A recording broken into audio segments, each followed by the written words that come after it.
జై శ్రీమన్నారాయణ. నేను మీ icon astrologer Gattupalli Suresh Babu. ఇప్పుడు జీవన శైలిలో మనం ఒకసారి గమనించినట్టయితే కనుక ఒక చిన్న విషయం ఏమిటంటే కనుక ఈరోజు మనం చూస్తూ ఉన్నాం, ఎంతోమంది చాలా వయసు వచ్చినప్పటికీ కూడా పెళ్ళిళ్ళు అవ్వకుండా చాలామంది ఉన్నారు. పోనీ అది ఒక పక్కన పెట్టేస్తే, పెళ్ళిళ్ళు చేసుకోకపోవడానికి గల కారణాలు పేరెంట్స్కి అతి ఆశ కావచ్చు, చేసుకునేటువంటి వారికి కూడా అతి ఆశ కావచ్చు. మరొకటి, పెళ్ళి అయిన తర్వాత వారి యొక్క ఆధీనంలో ఉండాలి, వారి యొక్క వాల్యూస్లో ఉండాలి అనే ఒక సంబంధంలో కావచ్చు. లేదు అంటే కనుక వీళ్ళకి ఫ్రీడమ్ ఉండదేమో అనుకునే విధంగా. అన్నిటికన్నా ముఖ్యమైనటువంటి విషయం ఏంటంటే కనుక పెళ్లి కాకముందే ఒక రకమైనటువంటి బంధంలో ఉండిపోవటం, ఆ బంధానికి విడిపోలేనటువంటి తత్వం, ఇవన్నీ కూడా మనకి గమనిస్తూ ఉన్నాం. కానీ వీటన్నిటితో పాటు మరొక విషయం ఏంటంటే కనుక అటో ఇటో చేసి పెళ్లి చేసుకుంటారు, పెళ్ళి అవుతుంది.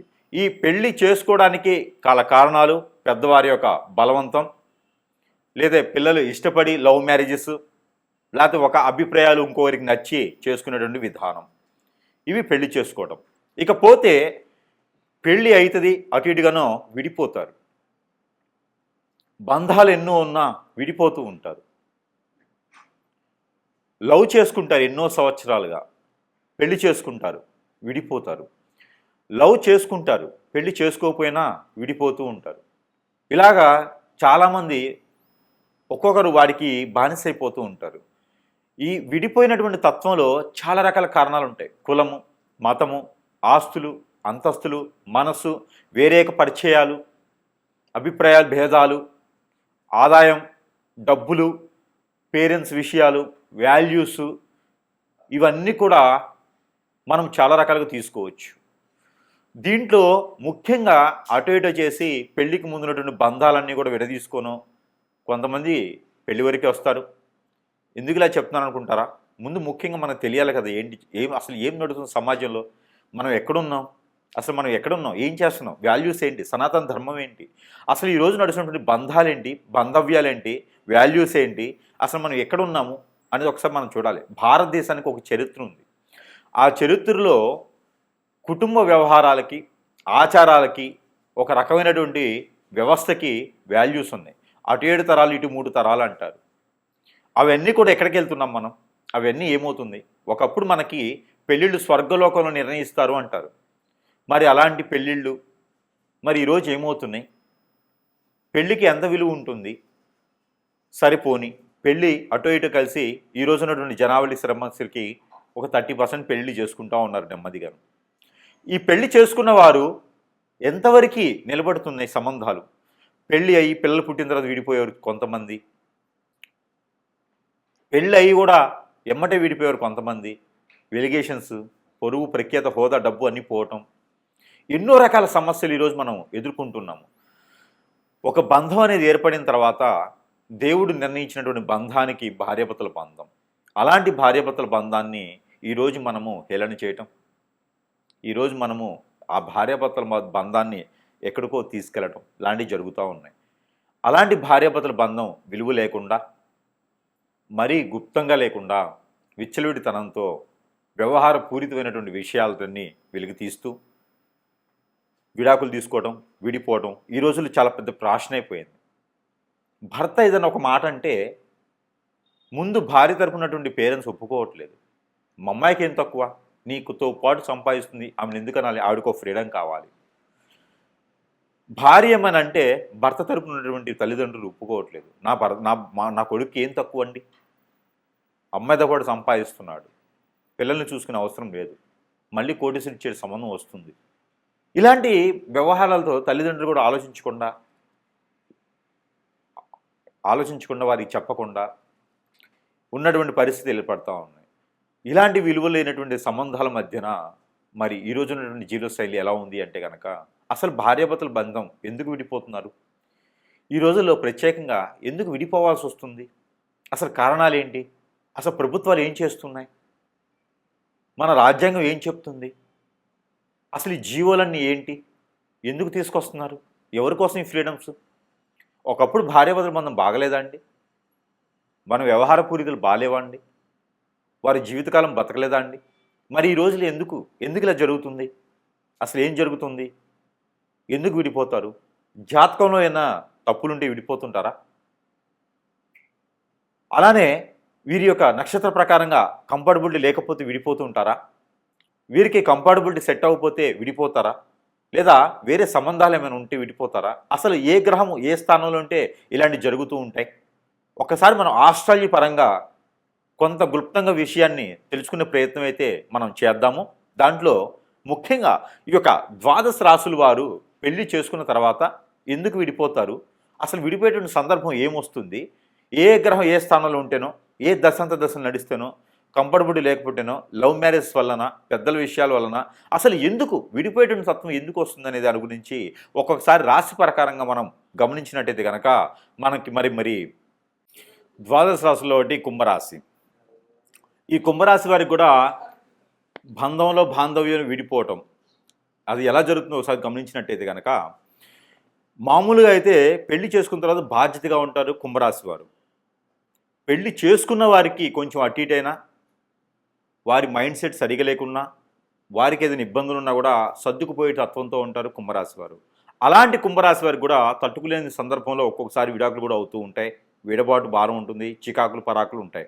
అది ఎలాగనో ఒకసారి గమనించినట్టయితే కనుక గోచార ప్రకారంగా రవితో శని ఉన్నా, చంద్రుడితో శని ఉన్నా కూడా, రెండోది 4, 6 స్థానంలో శనితో పాటు శుక్రుడు ఉన్నా కూడా ఇలాంటి ఖచ్చితంగా దూరమైనటువంటి యోచన ఉంటుంది. అందులోనూ అందరిని ఆకట్టుకునే తత్వము, అందరిని ఆలోచించే తత్వము ఉండేటువంటి కుంభరాశి వారికి ఎఫైర్స్ ఎప్పుడు వస్తాయంటే కనుక నేను చెప్పినట్టుగా శని భగవానుడు ఉండేటువంటి స్థానాలు, దాంతోపాటు 6, 2, 9వ స్థానంలో కుజుడు ఉండడం, అది చేసుకునే వాళ్ళలో కుజుడు కూడా శని భగవానుడు మీకు అక్కడ వారికి శని భగవాన్ యొక్క శుభదృష్టి లేకపోవడం, ఇదొకటి. మేజర్గా కంపాటబిలిటీలో 36 అవుట్ ఆఫ్ 89 రాకపోవడం, ఇకపోతే భార్య మీద భర్త మీద వేరే వారిని కన్నేయటం, ఇక తట్టుకునే తత్వం లేనప్పుడు ఇవన్నీ జరుగుతూ ఉంటాయి. ఇక వీరి పేరెంట్స్ ఒకళ్ళు అండగా ఉంటారు. ఈ పేరెంట్స్ అండగా ఉండడం వల్ల కూడా కుంభరాశి వారు విడిపోయేటువంటి యోచన ఆలోచన అయితే ఖచ్చితంగా ఉంటుంది. ఇక వీరితో పాటు దశలు శని యొక్క దశలో పెళ్లి చేసుకున్న, ఈ కుంభరాశి వారు రాహు దశలో పెళ్లి చేసుకున్నా, అలానే బుధుని యొక్క దశాంతర దశలో పెళ్లి చేసుకున్నా కూడా విడిపోయేటువంటి ఆలోచన అయితే ఖచ్చితంగా ఉంటుంది. కాబట్టి ఇక్కడ సర్దుకునే తత్వం ఉన్నంత వరకు అయితే ఓకే. వీరిలో ఎవరికైనా ఓపిక తగ్గింది, నశించిందంటే మాత్రం ఖచ్చితంగా వీరు విడిపోయేటువంటి దానికి ఆస్కారం ఉంది. ముఖ్యంగా వీరు విడిపోవడానికి ఏంది అంటే కారణం అంటే కనుక వీరికి గోచార ప్రకారంగా సర్దుకుపోవచ్చు, పరిహారాలు ఉంటాయి. అలానే ఇక్కడ ఎవరైతే భార్య భర్తలు ఉంటారో వీరి మధ్యన కొట్టుకున్న అయితే బ్రతికేయచ్చు. కానీ వీరి మధ్యన 3వ వ్యక్తులు వస్తారు. ఆ 3వ వ్యక్తులు వచ్చినప్పుడు మాత్రము ఖచ్చితంగా వీరిలో తెలియనటువంటి ఒక ఆవేదనతో విడిపోయేటువంటి తొందరపాటు నిర్ణయాలు తీసుకునే దానికి కూడా ఎక్కువ కనబడుతూ ఉంది. ఇక వీరు విడిపోవడానికి గల కారణాలు మరొకటి ఏంటంటే కనుక కుజుడు 2, 4 స్థానాల్లో ఉన్నప్పుడు ఖచ్చితంగా విడిపోయేదానికి కానీ, ఆ దశ నడిచేటప్పుడు మాత్రం కొంచెం జాగ్రత్తగా ఉండేటువంటి యోచన అయితే వీరికి కావాల్సి వస్తుంది. ఇలాగా చూసుకున్నప్పుడు అయితే కనుక వీరు విడిపోకుండా ఉండేందుకు ప్రయత్నం అయితే ఉంటుంది. అసలు విడిపోకుండా ఉంటే చాలా బాగుంటుంది. అలానే వీరి ఒకరి మీద ఒకరి అతి ప్రేమ, అది కూడా ఒక కారణం అని కూడా చెప్పవచ్చు.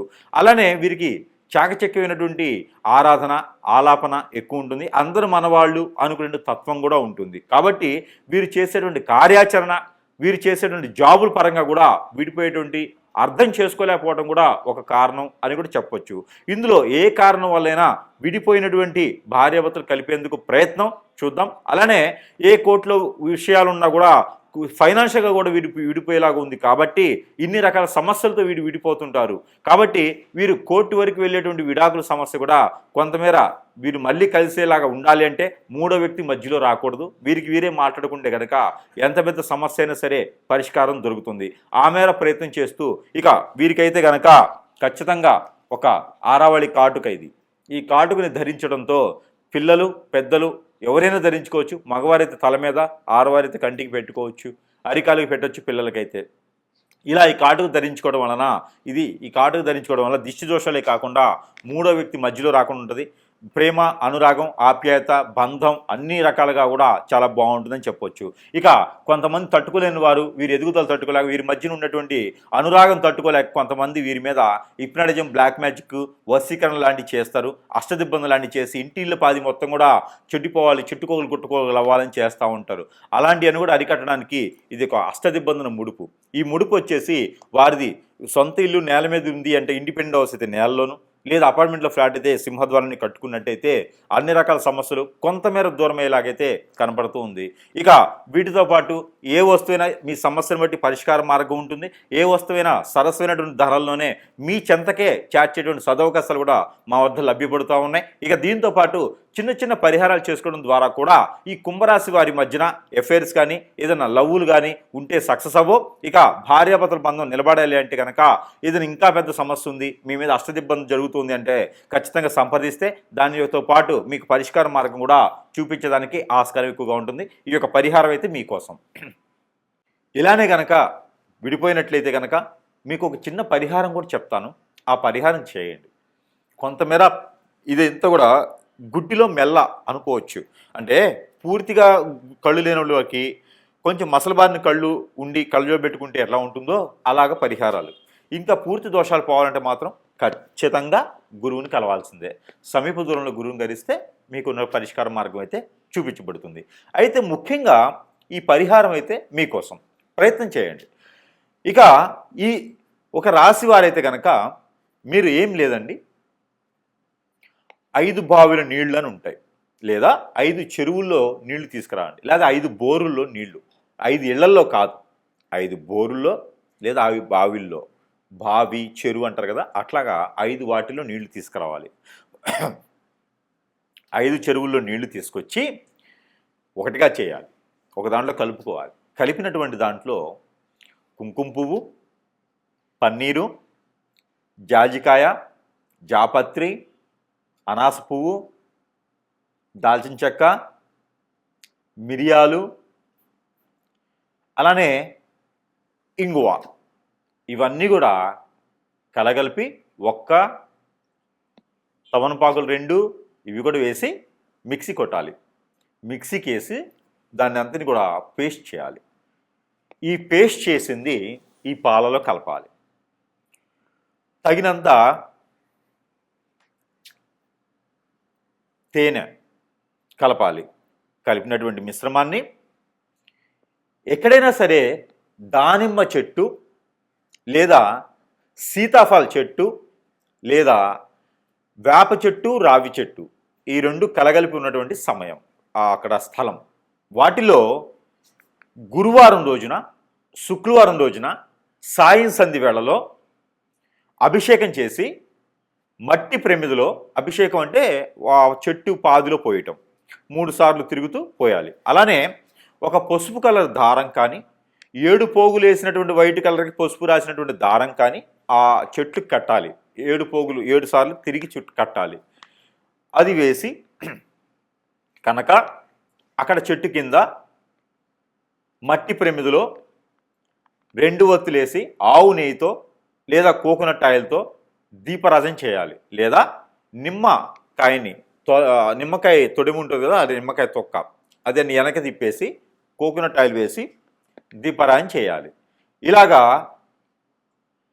3 మాసాలు 3 సార్లు చేస్తే వారంతో సంబంధం, నక్షత్రంతో తిథితో సంబంధం లేదు. గురువారం లేదా శుక్రవారం చేయండి. మాసానికి ఒకసారి ఏం చేయండి. పౌర్ణమి ముందు వచ్చేటువంటి శుక్రవారం, గురువారం చేస్తే చాలా మంచిది. ఇలాగా 3 మాసాలు 3 సార్లు చేయాలి. స్త్రీ పురుషులు ఇరువురు కూడా చేయొచ్చు. ఇది ఎందుకోసం పరిహారం మీకు చేసి ఆ ప్రమిది కింద మీ సమస్య భార్యాభర్తల మధ్యన ఏముందో, ఎందుకు గొడవలు అవుతున్నాయి, ఏదైనా ఎఫైర్స్ ఉన్నాయా, ఏదైనా సమస్య ఉందా, ఆర్థిక సమస్య, ఆరోగ్య సమస్య, లేకపోతే మాట వినట్లేదా, ఇవన్నీ కూడా సమస్యని ఒక వైట్ పేపర్ మీద కాటుకతో, కాజల్తో అయినా రాయండి. మీ భాషలో మీరు రాయండి. రాసి 4 మడతలు వేసి మీకు ఆ ప్రమిది కింద పెట్టండి. ఆ ప్రమిది కింద పెట్టేటప్పుడు మోదుగాకు అని ఉంటుంది. ఆ మోదుగాకు వేయండి. మోదుగాకు పైన పేపర్ పెట్టండి. ఈ పేపర్ పైన ప్రతిమ పెట్టి దాంట్లో దీపారాధన చేయండి. ఇలా 3 వారాలు 3 మాసాలు చేయండి. దీని ద్వారా విడిపోయినటువంటి వారు కలుసుకునే దానికి చాలా అవకాశం ఉంటుంది కాబట్టి ఈ ప్రయత్నం మీకోసం. ఈ పరిహారం అయితే ఖచ్చితంగా మీకోసమే. ఈ రాశివారు అయితే కనుక ఒక జాజికాయ తీసుకోండి, తెల్ల జిల్లేడు ఏరు చిన్నది, నల్ల ఉమ్మెత్త ఏరు చిన్నది, ఈ 3 తీసుకోవాలి. ఈ 3 తీసుకొని భోజపత్రం అని ఉంటుంది, మనకి పూజా సామాగ్రిలో దొరుకుతుంది. భోజపత్రం అంటారు. చెక్కతో చేసినటువంటి ప్యూర్ పేపర్ అంటారు అనమాట. పేపర్ అంటే మిషన్లో వేసి రంగరించి పేపర్లో వస్తుంది కదా, అది భోజపత్రం అంటారు. మనకి చూస్తే తెలుస్తూ ఉంటుంది భోజపత్రం అంటే ఏంటనేది. అయితే ఆ భోజపత్రం పైన మీ పేరు, ఎవరైతే విడిపోయారో వారి పేరు రాయండి. రాసి మధ్యలో స్వస్తిక్ వేయండి. ఆ పేరుకి పేరుకి మధ్యన స్వస్తిక్ వేయండి. స్వస్తిక్ వేసి చుట్టూతా కూడా ఇంటూస్ గీయండి. ఇంటూ అష్టదిబ్బందన అన్నట్టుగా 8 ఇంటూ గిలియాలి.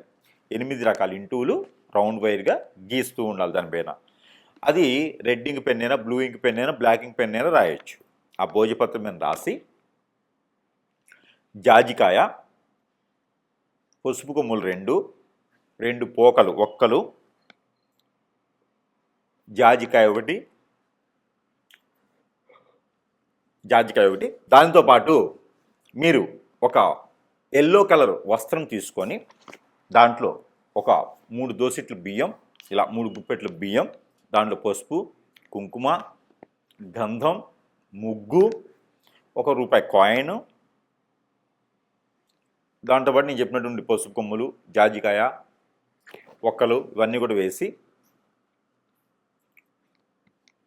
ముడుపు కట్టేయండి. ఎర్రదారంతో ముడుపు కట్టండి. ముడుపు కట్టి మీ దేవుని మందిరంలో పెట్టండి.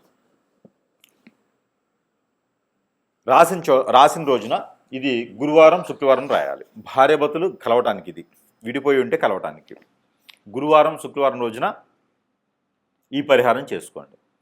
పూజ మందిరంలో పెట్టి చక్కెర పొంగల్ చేయండి. 3 రోజులు చక్కెర పొంగల్ చేసి నైవేద్యం పెట్టండి. నైవేద్యం పెట్టేసి ఆ ముడుపుని 3 రోజుల తర్వాత తీసుకొని వెళ్ళి ఎక్కడైనా పారేడు నీటిలో వేయండి. వేస్తే అంతటితో మీకు విడిపోయినటువంటి భర్త కావచ్చు, భార్య కావచ్చు, ఎలాంటి పరిస్థితులు విడిపోయినా మళ్ళీ తిరిగి వచ్చేదానికైతే ఖచ్చితంగా అవకాశం దొరుకుతుంది మీకు. ఈ ప్రయత్నం చేసి చూడండి. జై శ్రీమన్నారాయణ. ఈ పరిహారం అయితే మీకోసం. ఈ రాశి వారు కనుక ఈ పరిహారం చేసుకున్నట్టయితే కనుక ఖచ్చితంగా విడిపోయినటువంటి భార్యాభర్తలు ఒకటేలా ఉంటుంది, పెళ్లి కానివరకైతే పెళ్లి అయ్యేలా కూడా ఉంటుంది. అలానే ఈ పరిహారం చేసుకోండి, అదృష్టవంతులు అయ్యేదానికి ఆస్కారం ఉంటుంది. మీకున్నటువంటి కుజదోషం, కాలసర్పదోషం, నాగదోషం అన్నీ కూడా కొంచెం మేర ఉపశమనం దొరికేదానికి అవకాశం కనిపిస్తుంది. కాబట్టి ఈ ప్రయత్నం చేయండి. మీకు వైట్ కలర్ దారం తీసుకోండి. తీసుకొని మీరు ఎంతైతే హైట్ ఉంటారో అంత హైట్, బొటనవేలు దగ్గర నుంచి తల వరకు, బొటనవేలు దగ్గర నుంచి తల వరకు, బొటనవేలు దగ్గర నుంచి తల వరకు, బొటనవేలు దగ్గర నుంచి తల వరకు మీరు 7 టైమ్స్ లేదా 11 టైమ్స్ పోగులు వేయండి. జంజం పోగులు వేస్తాం కదా అట్లాగా. ఈ పోగులు వేసినటువంటి దారాన్ని తీసుకొని దానికి పసుపు రాయండి. అన్నీ కలిపేసి ఈ 11 దానికి పసుపు రాయండి. ఈ పసుపు రాసినటువంటి దారానికి 2 పేటలు వేయండి. ఇట్లా చేస్తే 2 పేటలు అవుతాయి. ఈ 2 పేటలు వేయండి. 2 పేటలు వేసినటువంటి దారానికి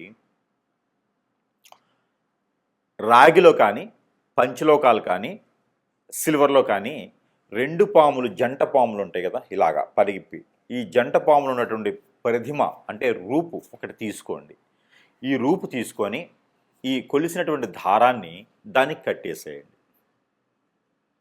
దానికి అడ్డంగా కట్టేసేయాలి. బంధన అన్నట్టుగా, బంధన అంటే ఇలా కట్టాం, అడ్డంగా కడతాం బంధన అంటే.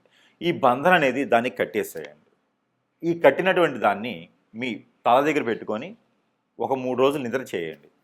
అలాంటి సమయంలో కలవద్దు, అలాంటి సమయంలో విడిగా పడుకోవాలి. నేల పడక చేయాలి. చాప మీద పడుకుంటే మంచిది, మంచం మీద పడుకోవద్దు. ఈ 3 రోజులు కూడా మీ పక్కలో పెట్టుకొని పడుకోండి. తెల్లవారు లేచిన తర్వాత తల దగ్గర నుంచి కాలు వరకు 7 టైమ్స్ తీసుకోండి. 3 రోజుల తర్వాత ఇది ఆదివారం రోజు, మంగళవారం రోజు మొదలుపెట్టండి. ఈ 3 రోజులు సాయం సంధ్య వేళ మొదలుపెట్టండి. ఈ 3 రోజులు నాన్ వెజ్ భుజించకండి. వెజ్లో కూడా ఆలు, గోంగూర, వంకాయ, పొట్లకాయ తినకండి. ఆలు, గోంగూర, వంకాయ, పొట్లకాయ ఇవి తినకండి. నాన్ వెజ్లో ఫిష్ కానీ, మటన్, చికెన్ ఏం తినొద్దు. మామూలు శాకాహారిగా ఉండండి. పాలు కూడా తాకండి, ఎగ్స్ కూడా తినకండి. ఈ 3 రోజులు దీప నైవేద్యాలు పెట్టండి స్వామివారి దగ్గర. ఏ ఆలయానికి వెళ్ళే అవసరం లేదు, మామూలుగా అయితే వెళ్ళండి. ఇక ఈ ప్రతిమ తీసుకెళ్ళి ఎక్కడైనా మీకు పారెడు నీరు ఉంటే అక్కడ ఒక కొబ్బరికాయ తీసుకొని వెళ్ళండి. ఆ కొబ్బరికాయ కొట్టేసి అక్కడే మీకు చెరువు దగ్గరగా కొబ్బరికాయ కొట్టేసి ఆ నీళ్లు తీసేసి ఆ 2 చిప్పల మధ్యలో ఈ పడగ ఏదైతే ఉందో రాగిది కానీ పంచలోకాలు కానీ సిల్వర్ కానీ తీసుకున్నటువంటి పడగ కట్టినటువంటి బంధనం కట్టేసి మీ దగ్గర పెట్టుకుని పడుకుంటారు కదా, ఆ పడగ తీసుకొని కట్టేసేయండి. కట్టేస్తారు కదా, ఆ కొబ్బరి చిప్ప లోపల పెట్టేసేయండి.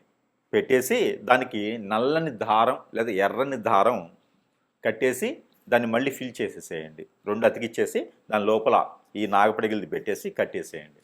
ఆ కట్టినటువంటి కొబ్బరికాయ పారెడు నీటిలో కానీ నిలువున్నటువంటి కుంటలు వాటి ఉంటాయి కదా, వాటిలో కానీ వేసేసేయండి. వేయటం ద్వారా మీకున్నటువంటి దిష్టి దోషాలే కాదు, కాలసర్పదోషం నాగదోషమే కాదు, భార్యాభర్తలు విడిపోవడానికి ఎలాంటి సకల దోషాలు ఉన్నా కూడా ఇలా చిటికలో పశాపంచలు అవుతాయి. ఈ ప్రయత్నం చేస్తే మీ భర్త మీ దగ్గరికి వస్తారు, మీ భార్య మీ దగ్గరికి వస్తుంది. ఈ రెమెడీకి మాత్రం గురువుగారికి ఎంత ఇచ్చినా తక్కువే. కాబట్టి ఈ పరిహారం చేసుకొని మళ్ళీ విడిపోయినటువంటి భార్యాభర్తలు కలుసుకోవాలనిగా మనస్ఫూర్తిగా కోరుకుంటూ ఉన్నాను. చిన్న జీవితం బొగ్గుపాలు చేసుకోకండి, భార్యాభర్తలు ఎల్లకాలం కలుసుకునేలాగా ప్రయత్నం చేయండి. ఈ పరిహారం చేసుకొని అదృష్టవంతులు అవ్వండి. జై శ్రీమన్నారాయణ. ఈ పరిహారం ఈ రాశి వారు చేసుకున్నట్టయితే కనుక ఖచ్చితంగా మీకు విడిపోయినటువంటి భార్య మళ్ళీ రావాలని మనస్ఫూర్తిగా ఉందా, ఈ పరిహారం చేయండి. విడిపోయినటువంటి భర్త అతనే కావాలని మీకు అనిపిస్తే కనుక ఖచ్చితంగా ఈ పరిహారం చేయండి, వచ్చేస్తాడు. ఏమిటంటే ఒక రాగి పాత్ర తీసుకోండి, చెమ్ము గ్లాసు పాత్ర ఏదైనా తీసుకోండి. తీసుకొని దానిపైన మూత ఉంటుంది కదా, ఆ మూత కింద పెట్టండి. సింహద్వారానికి లోపల నుంచి బయటికి వస్తూ ఉంటే రైట్ సైడ్లో ఉండాలి, బయట నుంచి లోపలికి వెళ్తుంటే లెఫ్ట్ సైడ్లో ఉండాలి. గడప పక్కన ముందు అంటే లోపల మనం బయటికి వెళ్ళే దారిలో గడప పక్కన లోపల నుంచి బయటకు వస్తుంటే రైట్ సైడ్. కింద ప్లేట్ పెట్టి దానిపైన భోజపత్రం లేదా మోదుగాకు అంటారు కదా, మోదుగాకు వేయండి. మోదుగాకు పైన మూత పెట్టేసేయండి, చిన్న ఇట్లా పెట్టేసేయండి మూత ఎలికల. దాంట్లో పాత్ర గ్లాసు చెమ్ము ఏదో ఒకటి పెట్టేసి దాని లోపల నీళ్లు వేయండి. నీళ్లు వేసి దాంట్లో మందార పువ్వు ఒకటి, రోజ్ పువ్వు ఒకటి వేయండి. ప్రతిరోజు నీళ్లు మార్చండి, పువ్వులు మార్చండి. దాంట్లో ఒక జాజికాయ వేయండి, మిరియాలు ఒక 4 వేయండి, తెల్ల ఆవాలు ఒక 4 వేయండి, మెంతులు ఒక 4 వేయండి. ఇవి వేసిన నీళ్ళు అక్కడ పెట్టేయండి. ప్రతిరోజు కూడా ఉదయించే సూర్యునికి నీళ్లు ఆర్జన ఇవ్వండి. ఇది వేరు ఇది వేరు, 2 చేయండి. ఈ 2 చేస్తూ నాగపడిగలు కానీ, మానసదేవి అమ్మవారు కానీ, సుబ్రహ్మణ్యేశ్వర స్వామివారు కానీ, పుట్ట దగ్గర కానీ, కుమారస్వామి, అయ్యప్పవారి స్వామి, ఇక్కడ ఈ ఆలయాల్లో మాత్రమే మీరు చలిబిడి అంటే అందరికీ తెలుసా, తెలియకపోతే బియ్యం పిండి బెల్లం కలిపినటువంటి బియ్యం పిండిలో సజ్జలు ముందు రోజు నానబెట్టి ఒక 2 గుప్పెళ్ళు సజ్జలు నానబెట్టి అవి ఒక వస్త్రంలో కాటన్ వస్త్రంలో కడితే చిన్న చిన్న మొలకలు వస్తాయి. తెల్లవారిన తర్వాత ఓ 4 గంటలు నానిన తర్వాత కడితే మొలకలు వస్తాయి. ఆ మొలకలు వచ్చినటువంటి సజ్జల్ని ఈ చలిబిడిలో కలపండి. బియ్యం పిండి బెల్లం కలిపినటువంటి పిండిలో కలిపేసి అక్కడ స్వామివారికి నైవేద్యం పెట్టండి. ఏ సమస్య అయితే భార్యాభర్తల మధ్య ఉందో ఆ సమస్య విడిపోవాలని. ఇవన్నీ కూడా మీరు ఒక 21 రోజు చేయండి. ఖచ్చితంగా విడిపోయినటువంటి భార్యాభర్తలు ఖచ్చితంగా కలుసుకుంటారు. ఇలా చిటికలో అయిపోతుంది. కోర్టు వరకు వెళ్ళినటువంటి సమస్యలు కూడా పటాపంచలైపోతాయి. ఈ ప్రయత్నం చేసి చూడండి. జై శ్రీమన్నారాయణ.